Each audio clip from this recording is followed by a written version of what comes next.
ఇప్పుడు ఒక పార్టోలు ఓ కార్యం తీసుకున్నారంటే అందరు అదే పనులుంటారు. అప్పుడే కదా ఒక్క పట్టు మీద ఉన్నారని అందరికి ఎరికయ్యేది, పార్టీకి పతార పెరిగేది. అంతేగాని తలో కార్యం పెట్టుకొని తలోటి చేస్తామంటే ఎట్లుంటది? ఇప్పుడు గీళ్ళ కథ గట్లనే ఉన్నది. మళ్ళా హైదరాబాద్ ప్రెస్ క్లబ్ లో రామన్న, ఢిల్లీ కాన్స్టిట్యూషన్ క్లబ్ లో కవితక్క, పార్టోళ్ళని తీడ జాగృతోళ్ళంతా ఆడ. చెల్లె కొట్లాటకు అన్నిమ్మతి లేదు, అన్న సవాల్కు చెల్లె సపోర్ట్ లేదు. ఇంతకు మేడం పోరాటం దేని గురించి అంటే బీసీలకు 42% రిజర్వేషన్ల కోసం.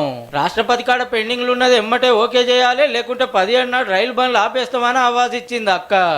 మరి కేంద్రం నుంచి వెనక్కు బిల్లు రాకపోయినా ఖచ్చితంగా రైలు పయ్య తిరగనిచ్చేదే లేదు. మరి 10 ఏళ్ళు పవర్లు ఉన్నప్పుడు బీసీల గురించి మాట్లాడకపోతే, మీ పార్టీలో పదవులు ఇవ్వకపోతే అని అడిగితే మీరేదో బీఆర్ఎస్ ని ఇబ్బంది పెట్టడానికి వీళ్ళకి ఇస్తారా వాళ్ళకి ఇస్తారా అని అడగడం కాదు. ఉన్నమాట అంటే ఇబ్బంది ఏముంది అక్క?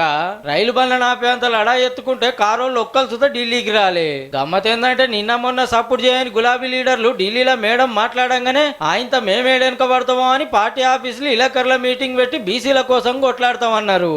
బీసీల కోసం ఎవరు కొట్లాడినా తప్పకుండా మా పార్టీ మద్దతు తెలుపుతాం. ఎవరు కొట్లాడినా మద్దతు ఇచ్చుడేంది సారు? మీ పార్టీ ఎమ్మెల్సీ మేడమే కొట్లాడబట్టే.